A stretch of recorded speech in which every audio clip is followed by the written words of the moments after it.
ये वही वादियां हैं पापा, जहाँ पे आपने अपनी आखिरी सांसें ली थी। अभी मैंने ठीक से चलना भी नहीं सीखा था और आप मुझे छोड़ के चल बसे। काश मैं भी आपकी उंगली पकड़कर चलना सीखती। लेकिन आप कश्मीर क्या आए और फिर लौटकर कभी घर ही ना आए। इतनी खूबसूरती तो कुदरत ने शायद ही कहीं दी होगी, लेकिन इन वादियों में कई हजारों की जानें चली गई, कई बच्चे यतीम हो गए, कई औरतें बेवा हो गई, कई माँ बाप का तो सहारा ही छिन गया और कई बच्चों का बचपन ही खो गया। माही, माही, क्या तुम मुझे सुन रही हो बेटी? जी हाँ, मैं आपको सुन रही हूँ। पर आप कौन हैं और कहाँ हैं? मैं चिनार हूं, जिसके साए में तुम बैठी हो। मैं डल लेक हूं। हम दोनों सैकड़ों सालों से यहां हैं, और जैसे कश्मीर को तुम बयां कर रही हो, असल में कश्मीर वैसा नहीं था। कश्मीर तो हजारों सालों की उस गाथा का नाम है, जहां बेहद कुदरती खूबसूरती है। सूफिज्म का ये मरकज है और इसको ज्ञान का भंडार भी माना जाता है। चारों ओर बस खुशहाली ही खुशहाली थी। अच्छा, तो क्या तुम दोनों उस कश्मीर के बारे में मुझे मजीद बता सकते हो? क्यों नहीं माही, तो सुनो। सबसे पहले ये कि कश्मीर ने तुम्हारे पापा को तुमसे नहीं छीना, ना ही हजारों औरतों को बेवा बनाया, ना ही बच्चों को अनाथ बनाया, और ना ही माँ बाप को बेसहारा कर दिया। तो फिर? इस सब के पीछे तो पाकिस्तान के नापाक इरादे हैं और नापाक मंसूबे हैं, जो 1947 से ही शुरू हो गए थे। 1947 से? हाँ, तब कश्मीर के लोगों ने पाकिस्तान को नकार कर भारत के साथ आने का फैसला किया था। कश्मीर में बेहद खूबसूरती थी, हर तरफ खुशहाली ही खुशहाली थी। फलते फूलते बागात थे और सैरो तफरी का माहौल रहता था। लहलहाते खेत, गुनगुनाते झरने और आलीशान अंदाज में खड़े ऊंचे ऊंचे पहाड़। कश्मीर और कश्मीर की हर चीज मशहूर रही। कालीन, सिल्क, मेवे, दस्तकारी, कढ़ाई, फल, फूल, ये सब हजारों सैलानियों को साल दर साल अपनी तरफ खींचते रहे। सूफी दरगाहें भी यहाँ पर अपने आप में एक बड़ा आकर्षण रही है। बॉलीवुड का तो जैसे दूसरा घर ही kashmir था। उस दौरान शायद ही कोई हिट फिल्म रही होगी जिसमें कश्मीर ना दिखाया गया हो। ना वो सितारे भूलते हैं, ना ही वो संगीत। वो चांद सा रोशन चेहरा, परदेसियों से ना अखियां मिलाना। ये गाने तो जैसे मेरी लय में समाये हुए हैं। क्यों भूल रही हो इन गानों को तुम? दीवाना हुआ बादल, कितनी खूबसूरत ये तस्वीर है। भूले से नहीं भूलता वो वक्त, हर तरफ जश्न ही जश्न होता था। माही, तुम्हें यह बताना जरूरी है कि उस वक्त, या फिर कह लो कि 80 के दशक तक, शायद कश्मीर में एक भी कत्ल का केस दर्ज नहीं था। तो ये था उस वक्त का कश्मीर। अच्छा, सही में? तो फिर ऐसा क्यों हुआ कि ये धरती खून से लहूलुहान हो गई और तशद्दुद हर दिन की बात बन गई? पाकिस्तान के नापाक मंसूबों की चपेट में आ गया, तबाह करना चाहा मेरे हसीन कश्मीर को। दिल दहला देती है उस तबाही की यादें जो हमारे वजूद में दर्ज हो चुकी हैं। इंस्ट्रूमेंट ऑफ एक्सेशन अक्टूबर 1947 में महाराजा हरि सिंह ने साइन किया था, जिसके पीछे भारत के साथ जाने का दृढ़ निश्चय लाखों कश्मीरियों का ही था। इस फैसले से पाकिस्तान तिलमिला उठा और कश्मीरियों को इस फैसले की सजा देने की ठान ली, और इसके साथ ही कश्मीर को हड़पने की साजिशें शुरू हो गई थी। इस साजिश में शामिल है 1947 का कबायली हमला, जो असल में पाकिस्तान की सेना ने ही किया था। 1965 और 1971 की जंग में जब हार की धूल चाटनी पड़ी तो 1989 से पाकिस्तान ने कश्मीर में प्रॉक्सी वॉर छेड़ दी। और इस प्रॉक्सी वार में उन्होंने भोले भाले कश्मीरी नौजवानों को वरगलाना शुरू कर दिया।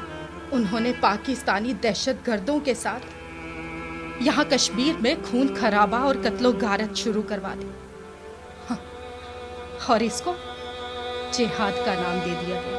पाकिस्तान ने दहशतगर्दी का पहला निशाना कश्मीर की कश्मीरियत पर ही किया। यहाँ पर सदियों से कश्मीरी मुस्लिम और कश्मीरी पंडित एक साथ रहते थे, एक साथ खाते थे और एक साथ खुशियां भी मनाते थे। लेकिन हालात कुछ यूं बना दिए गए कि डराने, धमकाने और कत्लेआम के सिलसिले के बाद कश्मीरी पंडितों को घाटी से पलायन करना पड़ा। ये तो ऐसा हुआ चिनार, जैसे कोई तुम्हें मुझसे अलग कर दे।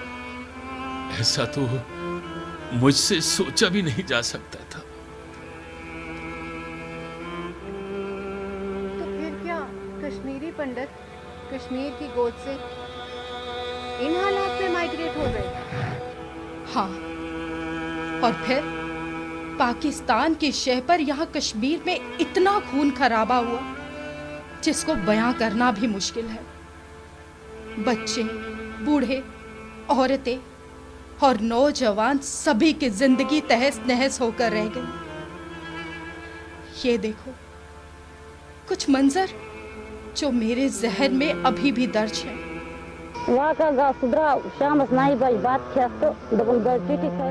रात को 9 बजे के बाद खाना खाकर मेरा पति बाहर निकला और उसने कहा कि दरवाज़ा खुला रखना, मैं थोड़ी ही देर में लौट आऊँगा। फिर उसको दहशतगर्दों ने पकड़ा और रास्ता दिखाने को कहा। अगली सुबह 10 बजे हमने सुना कि उसको मार दिया गया है। हम ये चाहते हैं कि ये दहशतगर्दी ख़त्म होनी चाहिए। इस खून खराबे के लिए पाकिस्तान जिम्मेदार है।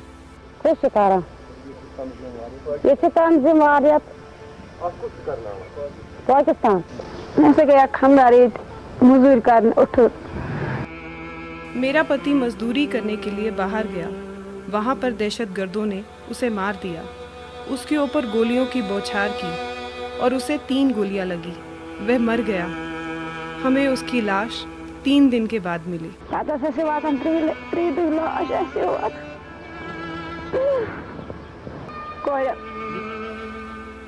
ऐसा ही कुछ मैं भी दिखाता हूं, जो भूले से नहीं भूलता।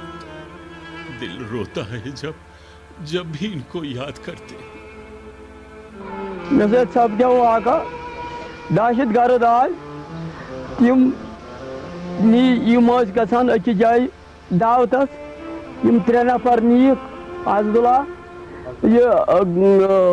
गुलाम जवार बे यूसुफ बे मुहिद्दीन अनवर ये लड़के तुलिक। मेरे साथ ये हादसा हुआ कि दहशतगर्द मेरे बच्चे के साथ 3 और लोगों को अगवा करके ले गए। ये बच्चे किसी दावत पर जा रहे थे। दहशतगर्दों ने यह इल्ज़ाम लगाया कि वो मुखबिर हैं और उन्हें मार डाला। रात को वो लोग गए और सुबह उनकी लाशें वापस आईं। मेरा एक ही सहारा था जो ख़त्म हो गया। इसके पीछे पाकिस्तान ही है, और कौन है? पाकिस्तान ही तो है। ये पाकिस्तान ही है जो हमको नुकसान पहुंचा रहा है। यह ओस पाकिस्तान बे कुछ ओस पाकिस्तान बगैर गौ न नुकसान ये कह कोर दहशत गर्दो सह नुकसान जन रचक तिमन सत बदसलूकी मर्द रचिक तिमन सत मारिक चौब दिक पोस मंग जाय द्राय द्राय तस दिख दोन दोन मोहलत 3 दोन मोहलत यमिस न रोट तमिस कर पिटाई।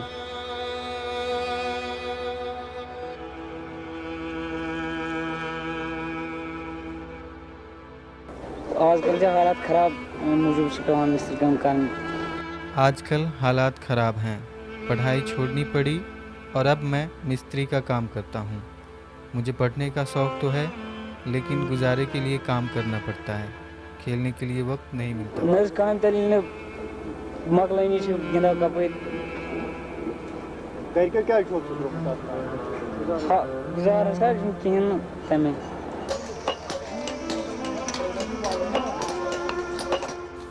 मेरे दिल पर तब खंजर चलते हैं जब छोटे छोटे बच्चे कब्रिस्तान में उनकी राह देखते रहते हैं जो उन्हें इन परिस्थितियों में छोड़कर चले गए।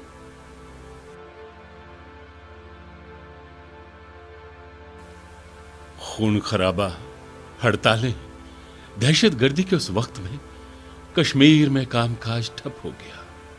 ना टूरिस्ट और ना ही तिजारत से जुड़ा कोई भी कामकाज हो पा रहा था। हर तरफ सन्नाटा ही सन्नाटा था। दिल दहल उठता था। उस वक्त कश्मीर के हालात मुझसे बर्दाश्त ही नहीं हो रहे थे, जिससे मेरी खूबसूरती पर भी दाग लगने लगा और लोग इसको दल में वीट कहने लगे। असल में ये वीट नहीं थी, बल्कि मेरे अंदर की मजबूरी, बेबसी और दर्दो गम था। मेरे साथी भी ये गम न सह पाए और मुरझा गए।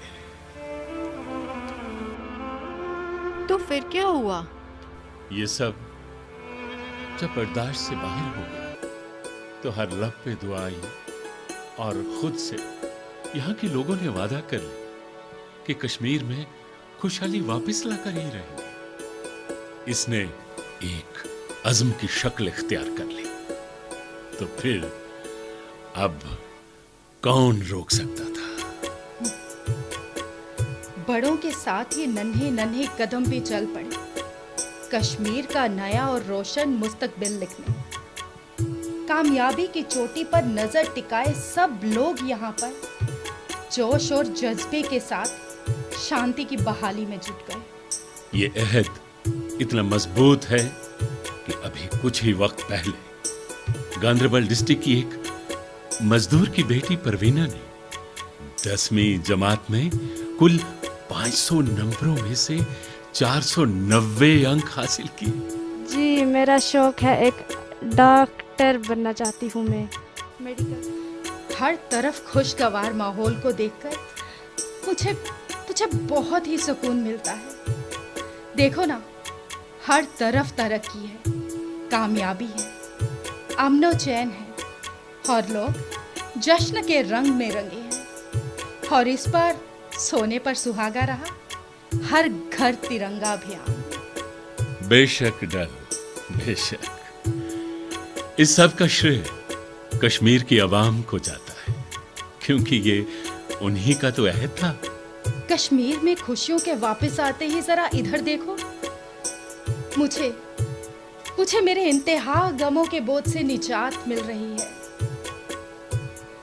और इधर भी तो नजर डालो, मेरे साथी भी देखो देखो दोबारा मस्ती में लहलहाना शुरू हो गए। ये है मेरा असली कश्मीर, जिसे धरती का स्वर्ग कहते हैं।